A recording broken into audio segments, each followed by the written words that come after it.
Hello and welcome to Think Watercolour. Today's demonstration is this sketch of some rock pools at low tide. The aim is to show how you can add interest and create unity by using a pretty limited palette. So let me talk you through it. I've very loosely sketched the subject from memory of low tide at a bay on the east coast of Scotland. I'm going to start with the flat rocks with an initial wash of raw sienna. It's a fairly light wash. These flat rocks have lots of different levels, raised edges, ridges and steps, and I'm going to detail those a bit later, but initially the wash is just raw sienna.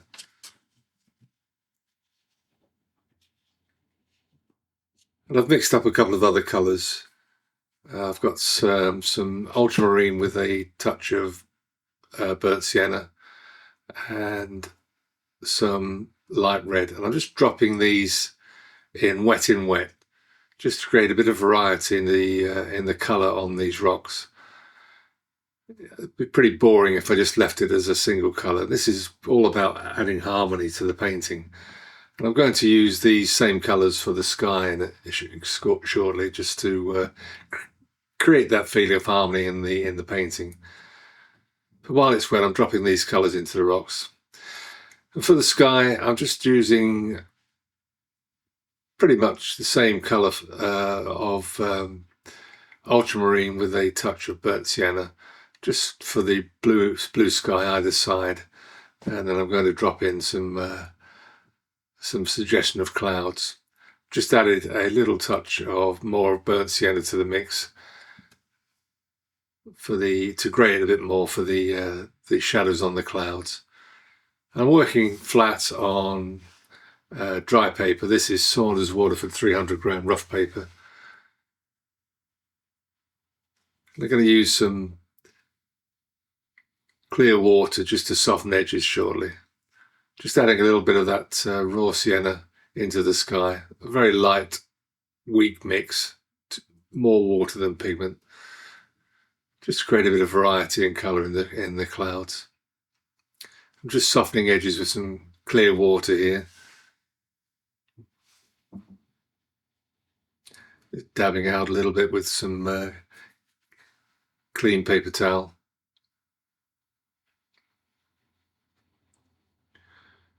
Just with a damp brush, just tidying the horizon line. While the paint's still wet, I can still add some more pigment for these clouds.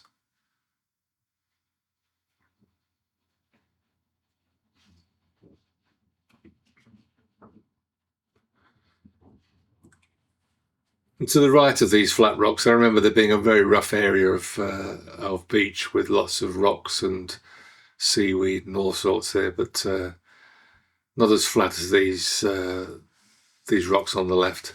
I've just painted that with a mixture of ultramarine and burnt sienna and a little touch of that light red. For the sea, I'm using the same colours. Started off with the grey mix on the horizon, and then just dropping in ultramarine, fairly light. I'm just trying to keep the harmony by using these same colours as I said earlier. My aim was to depict a bright but cloudy day.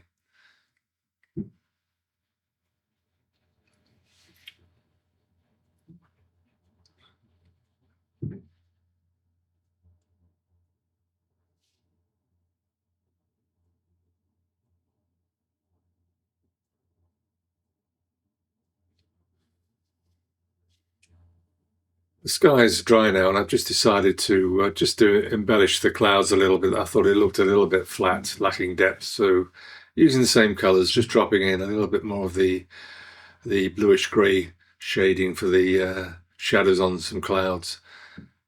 Just again softening with some clean water. So a light touch is required here. I don't want to disturb the initial wash.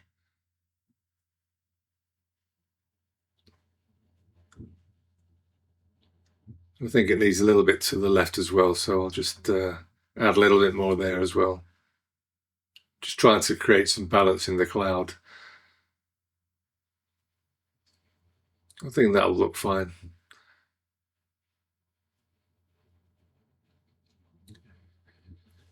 For these shadows on the steps and dips and nooks and crannies on these flat rocks, I'm using a mix of ultramarine and burnt sienna.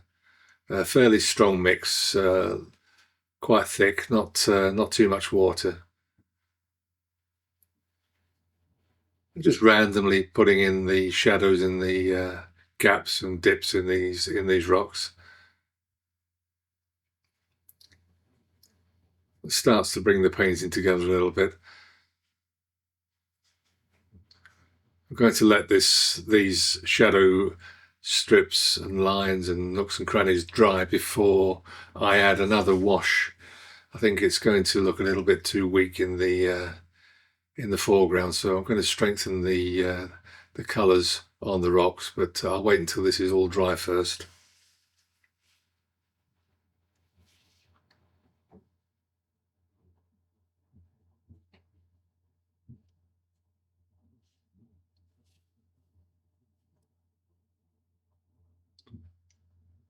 I'm being quite random about this. It's all done from memory.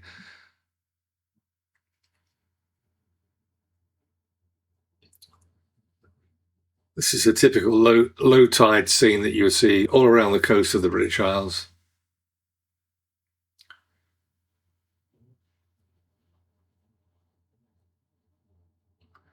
This is where children come crabbing in the summer, just wandering around at low tide on these rocks, looking in the rock pools, trying to find various creatures, crabs, minnows, whatever.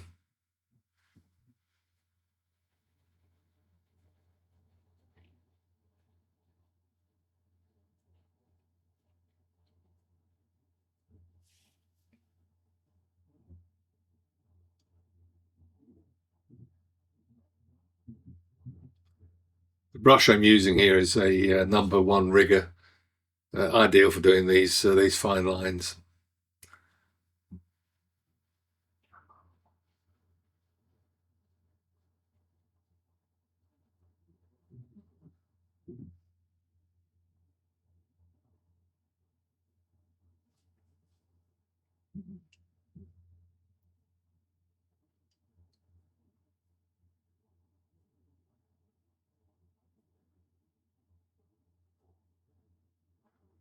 And as I put these stronger colours in the foreground, you can see the painting starts to take on a little bit more depth.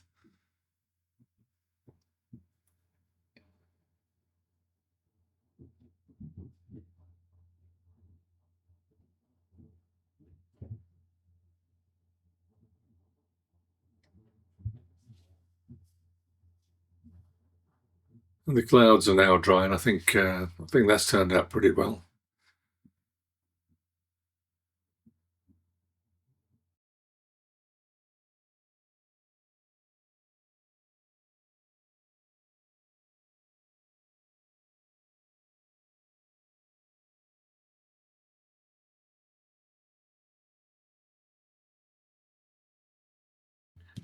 I'm just using the side of the brush with some of the existing mixtures just to add to that right-hand side. Again, for the distant hills, I'm using raw sienna, dropping in a little bit of light red and some of the blue mix, just to add a bit of variety on those far hills at the other side of the bay, and then just adding the shadow where the land meets the sea.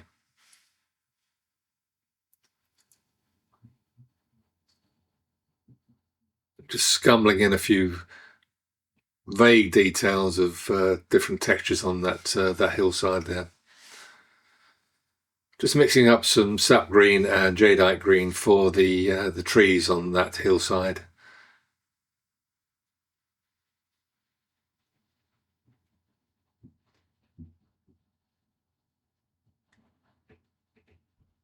And then I'm going to soften the top of the tree line with some clear water, Just blend it into the sky a little bit.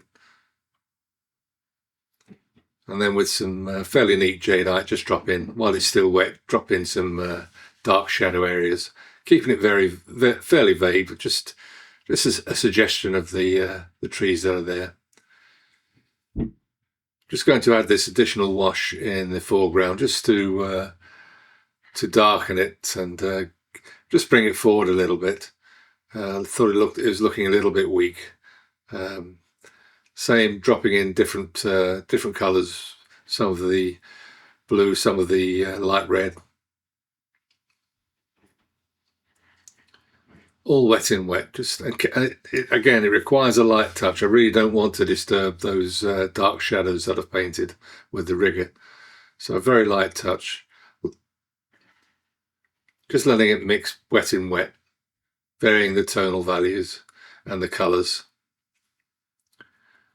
And just, as I said before, using these the same colours, it creates harmony. Again, using the side of the brush for that rough beach area where there's lots of rocks and seaweed and flotsam and jetsam. Just adding a little bit of shadow in the rock pool,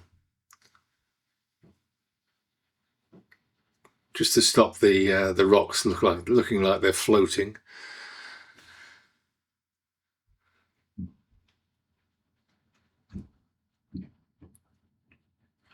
Just a few more darks on that far beach area. Just a hint that it's a pretty rough area. And finally, I'm just going to put a few seagulls in. Just 3. Just odd numbers always look better than even numbers.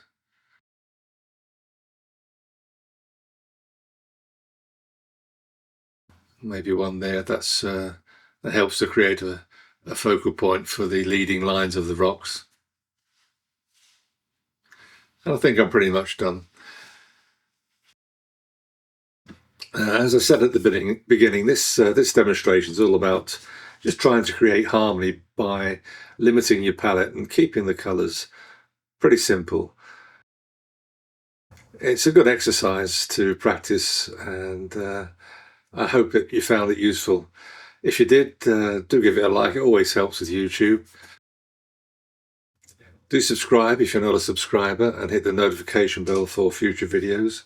I'm trying to get back to posting once a week, and once more, thanks for watching.